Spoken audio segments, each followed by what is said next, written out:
Breaking news చూస్తున్నారు. నల్గొండ జిల్లా మిర్యాలగూడలో ఘోర రోడ్డు ప్రమాదం చోటు చేసుకుంది. నందిపాడు బైపాస్ దగ్గర టాటా ఏస్ వాహనాన్ని ఢీకొట్టింది లారీ. దానికి సంబంధించిన విజువల్స్ మీరు చూస్తున్నారు. ప్రమాదంలో 8 మందికి తీవ్ర గాయాలైనట్టుగా తెలుస్తోంది. క్షతగాత్రులను హాస్పిటల్కు తరలించారు. లారీ డ్రైవర్ నిర్లక్ష్యంతో ఈ ప్రమాదం జరిగినట్టుగా అర్థమవుతోంది. విజువల్స్ మీరు చూస్తున్నారు.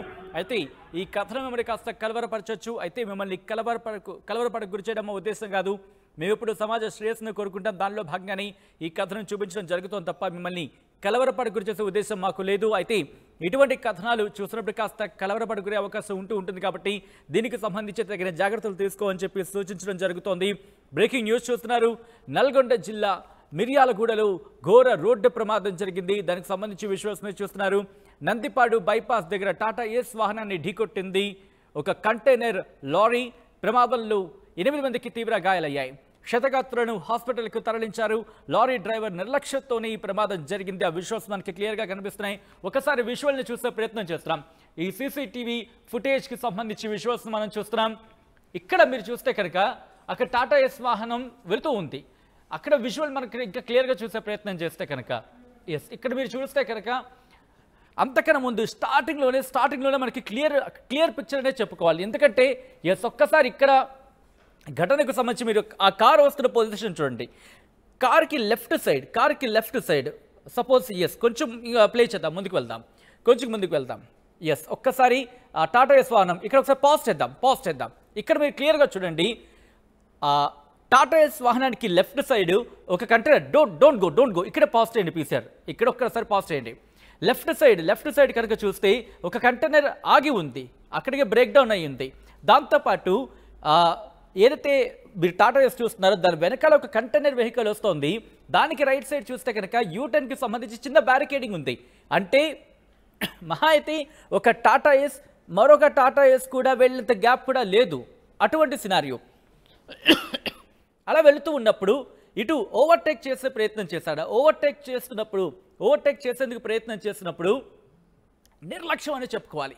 డ్రైవర్ నిర్లక్ష్యం, అతివేగం, ఈ రెండు మనకి అక్కడ క్లియర్గా కనిపిస్తున్నాయి. ఎందుకంటే అదృష్టమనే చెప్పుకోవాలి ఇన్ఫ్యాక్ట్ టాటా ఏస్కి సంబంధించి ఈ సందర్భంలో. ఎందుకంటే అక్కడ మీరు చూస్తే రంబ్లర్స్ అంటే స్పీడ్ బ్రేకర్స్ అంటూ ఉంటాం సాధారణంగా. అక్కడ మల్టిపుల్ స్పీడ్ బ్రేకర్స్ అంటే రంబ్లర్స్ అంటూ ఉంటాం. అక్కడ అవి ఉన్నాయి, అంటే స్పీడ్ బ్రేకర్స్ ఉన్నాయి. అక్కడ మీరు స్కూటీ మీద వెళ్తున్న వెహికల్ మీరు చూడొచ్చు. ఆ స్కూటీ మీద వెహికల్ వెళ్తోంది కాబట్టి అక్కడ టాటా ఏస్ తనకున్న లిమిటేషన్ స్పీడ్తోనే వెళ్ళగలడు. దట్టు అక్కడ ఇన్ఫ్యాక్ట్ తను కూడా సమ్ వెయిట్ని క్యారీ చేస్తున్నాడు. ఆ వెహికల్లో టాటా ఏస్కి సంబంధించి సమ్ వెయిట్ కూడా క్యారీ అవుతోంది. ఈ నేపథ్యంలో వెనకాల మీరు చూస్తే కనుక ఒక లారీ వస్తున్న లారీ వెనకాల గుద్దుతుంది, వెనకాల ఢీ కొడుతుంది. ఆ విజువల్ని మనం చూడొచ్చు. ఆ తర్వాత కంటైనర్ ఎక్కడ ఆగిన ప్రసక్తి లేదు. ఎందుకంటే ప్రమాదం జరిగిన తర్వాత మనం సాధారణంగా చూస్తూ ఉంటాం, ఎక్కడో చోట ఆగుతూ ఉంటాయి. ఇది ఆ విజువల్ చూస్తే అర్థమవుతోంది. అయితే ఇక్కడ కూడా మరొక్కసారి ప్లే చేసే ప్రయత్నం చేద్దాం ఈ విజువల్ని. ఎందుకంటే ఈ ప్రమాదానికి సంబంధించి ఒక్కసారి అనలైజ్ చేసే ప్రయత్నం ఒకసారి చూసే ప్రయత్నం చేస్తున్నాం. ఎందుకంటే ఇక్కడ మీరు చూస్తే కనుక అదిగోండి ఆ డేరా లోపల కొంతమంది ఉన్నారు. ఎప్పుడైతే అక్కడ ప్రమాదానికి సంబంధించి ఢీ కొట్టిందో టాటా ఏస్ని, ఇక్కడ మరొక ఈ లారీ ఎప్పుడైతే ఢీ కొట్టిందో ఆ డేరాకి సంబంధించి డేరా చినిగిపోయి బయట అక్కడి నుంచి, అంటే ఇక్కడ ఒక విధంగా చెప్పుకోవాలంటే ఇక్కడ డేరా ఉండడంతో వాళ్ళ ప్రాణాలు దక్కాయనే చెప్పుకోవాలి. తీవ్ర గాయాలతో బయటపడ్డారనే చెప్పుకోవచ్చు. కానీ ఆ విజువల్ చూసి అర్థమవుతోంది ఏ స్థాయిలో. ఎందుకంటే అంత స్పీడ్లో వస్తోంది, దట్టు అక్కడ స్పీడ్ బ్రేకర్ దగ్గర ఆగింది. ఆ స్పీడ్ బ్రేకర్ దగ్గర ఈ కంటైనర్ వెహికల్ ఆగలేదు. అదే స్పీడ్తో కంటిన్యూ అవ్వడం కాస్త ప్రమాదానికి ఆ తీవ్రతను అక్కడ పెంచింది. ఆ ప్రమాద తీవ్రత పెరగడంతోనే మనం సాధారణంగా చూస్తూ ఉంటాం, ఎంత వర్షం వచ్చినా, ఎంత వాన వచ్చినా, ఎంత ఏమైపోయినా సరే వాళ్ళు కట్టుకున్న డేరా అంత స్ట్రాంగ్గా కట్టుకుంటారు. సో అది కూడా చినిగిపోయి వాళ్ళు ఎగిరి ఆ డేరా నుంచి బయటపడ్డారంటే అర్థం చేసుకోవచ్చు ఆ ప్రమాద తీవ్రత ఏ స్థాయిలో ఉంటుంది అనేది. దాదాపు 8 మంది ఎప్పుడైతే కొలిజన్ జరిగిందో, అంటే ఈ వాహనానికి టాటా ఎస్ వాహనానికి అలాగే కంటైనర్ వాహనానికి ఎప్పుడైతే ఒకదానికొకటి ఢీకొన్న వెంటనే కంటైనర్కి సంబంధించి ఎదుట ఉన్న వ్యక్తికి సంబంధించి కావచ్చు, వెనకాల ఉన్న వ్యక్తి, కంటైనర్లో టాటా ఎస్లో వెనకాల ఉన్న వ్యక్తి అదృష్టవశాత్తు పడిపోయి ఆ బ్రేక్ డౌన్ అయిన వెహికల్ సైడ్ వెళ్ళిపోయాడు. కాబట్టి ఇక్కడ మరణానికి సంబంధించి ఇక్కడ సంభవించలేదు అదృష్టవశాత్తు. అదే కనుక ఢీ కొట్టిన తర్వాత దాంట్లో ఉన్న వ్యక్తి కనుక అదే స్పీడ్ అదే తీవ్రతకి ఇటు ఈ వెహికల్ కిందకి అక్కడ మనకి క్లియర్గా అర్థమవుతుంది. ఒక్కసారి ఇక్కడ మీరు చూడండి, పడిన తర్వాత దొర్లుకుంటూ ఆ ఫోర్స్కి అటువైపు వెళ్ళిపోయాడు కాబట్టి సరిపోయింది. అదే తీవ్రతతో ఇటు ఈ కంటైనర్ కిందకు వచ్చుంటే కనుక బహుశా ఆ ప్రమాదాన్ని ఊహించడానికి కూడా ఒళ్ళు గగురుపొడి, అఫ్కోర్స్ ఇది చూస్తేనే గగురుపొడి వస్తుంది. ఆ ప్రమాదాన్ని ఊహించడమే మరింత ఇబ్బంది అని చెప్పుకోవాలి. ఒక్కసారి ప్రమాదానికి సంబంధించి మీరు చూస్తున్నారు. అయితే అంతకన్నా ముందు ఆ టాటా ఏస్ వెహికల్కి సంబంధించి ముందు ఒక స్కూటీ వెళుతోంది. దానివల్ల వీళ్ళు కూడా స్పీడ్ కంట్రోల్ అయ్యారు. ఆఫ్కోర్స్ స్పీడ్ బ్రేకర్స్ కారణమై ఉండొచ్చు, ఆ తర్వాత ముందున్న వెహికల్కి సంబంధించి స్లోగా వెళ్ళడం కూడా కారణమై ఉండొచ్చు. వీటన్నిటికీ తోడు వెనకాల నుంచి వస్తున్న ఒక లారీ, ఒక కంటైనర్ అది ఢీకొన్న పరిస్థితి కనుక మనం క్లియర్గా చూస్తే అస్సలు అక్కడ గ్యాప్ లేదు. అంటే బ్రేక్ డౌన్ అయి ఉన్న లారీకి అలాగే ఇటు కాస్త స్పేస్ బ్యారికేడింగ్కి మధ్య అఫ్కోర్స్ అప్పటికే బ్యారికేడింగ్ ఏర్పాటు చేశారు. టాటా ఏస్ చాలా జాగ్రత్తగా వస్తుందని చెప్పుకోవచ్చు. ఉన్న స్పేస్లోనే తనకున్న స్పేస్లోనే స్ట్రైట్గా వచ్చే ప్రయత్నం చేస్తుంది. కానీ కంటైనర్కి సంబంధించి అక్కడ రైట్ టర్న్ తీసుకోవాల్సి వచ్చింది. రైట్ టర్న్ తీసుకున్నప్పుడు కాస్త స్లో అవ్వాలి. ఎందుకంటే మనం సాధారణంగా చూస్తూ ఉంటాం పెద్ద పెద్ద వెహికల్స్ అంటే భారీ వాహనాలు ఏవైనా టర్న్ తీసుకున్నప్పుడు స్పీడ్ని కంట్రోల్ చేస్తాయి, లేకపోతే ఆ స్పీడ్కి అదుపు తప్పే ప్రమాదం ఉంటుంది. ఇటువంటి సినారియోస్ కూడా మనం చూసాం. కానీ ఇక్కడ కంటైనర్కి సంబంధించి పూర్తిగా నిర్లక్ష్యమనే చెప్పుకోవాలి. ఒకటి అతివేగం ఉంది, రెండోది ముందున్న వాహనానికి సంబంధించి కనీసం 50 మీటర్ల దూరంలో ఉండాల్సిన బాధ్యత కూడా అక్కడ లేని పరిస్థితి. తర్వాత స్పీడ్ బ్రేకర్ ఉంది. స్పీడ్ బ్రేకర్ని సంబంధించి అంత దూరంలో ఒక టాటా ఏస్ వాహనానికి స్పీడ్ బ్రేకర్ కనిపించినప్పుడు ఈ కంటైనర్ వెహికల్కి ఎందుకు కనిపించి ఉండదు? ముఖ్యంగా అక్కడ బ్రేక్ డౌన్ అయిన వెహికల్ని చూశారు.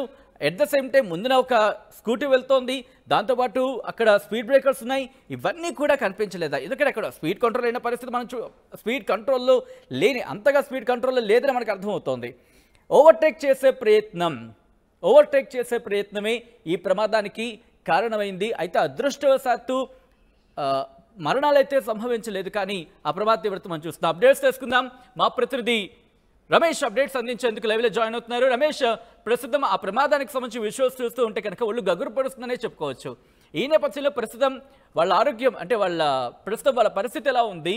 అలాగే ఆ డ్రైవర్కి సంబంధించి ఏమైనా ఆచూకీ దొరికిందా?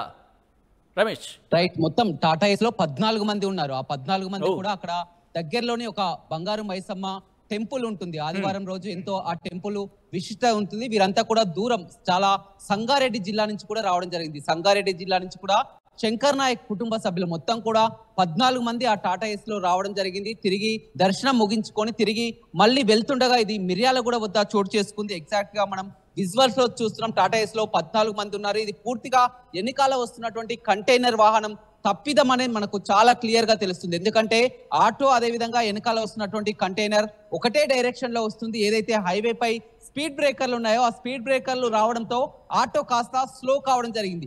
దాన్ని గమనించకుండా వెనకాల వస్తున్నటువంటి కంటైనర్ అదే వేగంతో వచ్చి కూడా ఆ టాటా ఏస్ ని ఢీకున్నటువంటి ఘటన కూడా మనం చూస్తున్నాం. ఎక్కడికక్కడ అది పూర్తిగా పెద్ద వాహనం, కంటైనర్ భారీ వాహనం కావడంతో ఆ టాటా ఏస్ చిన్నదిగా ఉండడంతో వెనకాల నుంచి ఢీకోణంతో కూడా మొత్తం దానిపైన ఉన్నటువంటి పర్ద అంతా కూడా పూర్తిగా తొలగిపోయింది. వారంతా కూడా బోల్తా పడడం జరిగింది. ఇందులో 6గురికి గాయాలు కావడం జరిగింది. అదృష్టవశాత్తు ఎవరికి పెద్ద ప్రాణ నష్టమైతే సంభవించలేదని చెప్పవచ్చు. ఇది పూర్తిగా కంటైనర్ డ్రైవర్ నిర్లక్ష్యం అని చెప్పవచ్చు. ఎందుకంటే ముందున్నటువంటి వాహనం వెళ్తున్నప్పుడు వెనకాల వస్తున్నటువంటి వాహనం పూర్తిగా గమనించి వెళ్ళాలి. హైవే పై వెళ్తున్నటువంటి క్రమంలో ఎప్పుడైతే అక్కడ ఉన్నటువంటి స్పీడ్ బ్రేకర్లు వచ్చాయో అప్పుడే టాటా ఏస్ స్లో చేసుకోవడం జరిగింది. దీన్ని గమనించినటువంటి కంటైనర్ అదే వేగంతో వచ్చి ఢీకోణంతో ఈ ఘటన చోటు చేసుకుంది. ప్రస్తుతం కంటైనర్ పోలీసుల అదుపులోనే ఉన్నారు. క్షతగాత్రాన్ని కూడా ఆ దగ్గరలోని మిర్యాలగూడ ఏరియా ఆసుపత్రికి తరలించడం జరిగింది. వీరంతా సంగారెడ్డి జిల్లాకు చెందిన వారిగా గుర్తించడం జరిగింది. చాలా వరకు చేతులు కాళ్ళు కూడా విరిగినటువంటి పరిస్థితి కనిపిస్తుంది. ప్రాణ నష్టం సంభవించకుండా కానీ 6గురికి మాత్రం గాయాలు కావడం జరిగింది. చాలా వరకు లక్కీ అనే చెప్పవచ్చు. ఎందుకంటే అది ఇంకా కంటైనర్ స్లోగా వస్తుంది కాబట్టి వేగం తక్కువగా ఉంది. వెనకాల నుంచి ఢీకొన్నప్పుడు వేగం తక్కువగా ఉండడంతో కూడా స్వల్ప ప్రమాదంతో బయటపడింది. కానీ అదే వేగంతో వచ్చి ఢీకొన్నట్టయితే మొత్తం కూడా ప్రాణ నష్టం సంభవించేదని చెప్పవచ్చు. మనం ఎక్స్క్లూజివ్ గా సీసీ కెమెరా విజువల్స్ చూస్తున్నాం. అక్కడ సీసీ కెమెరా విజువల్స్ గమనించినట్లయితే ఆటోది ఆ టాటా ఏసీ ఏ విధమైనటువంటి తప్పిదం లేదు. వెనకాల వస్తున్నటువంటి కంటైనర్ డ్రైవర్ నిర్లక్ష్యమే పూర్తిగా తప్పిదం అని కనిపిస్తుంది. ఎప్పుడైతే స్పీడ్ బ్రేకర్ రావడంతో కూడా ఆ టాటా ఏసీ వాహనాన్ని స్లో చేసుకోవడం జరిగింది. దాన్ని గమనించకుండా కంటైనర్ వెనుక నుంచి ఢీకొట్టడంతో ఈ ఘటన జరిగిందని చెప్పుకోవచ్చు. Sachin. Right Ramesh, thanks for the update. So మొత్తంగా అయితే మాత్రం నల్గొండ జిల్లా మిర్యాలగూడలో ఘోర రోడ్డు ప్రమాదం జరిగింది. నందిపాడు బైపాస్ దగ్గర టాటా ఏస్ వాహనాన్ని ఢీకొట్టింది లారీ. ప్రమాదంలో 8 మందికి తీవ్ర గాయాలయ్యాయి. క్షతగాత్రులను హాస్పిటల్కు తరలించారు. లారీ డ్రైవర్ నిర్లక్ష్యంతోనే ఈ ప్రమాదం జరిగినట్టుగా తెలుస్తోంది.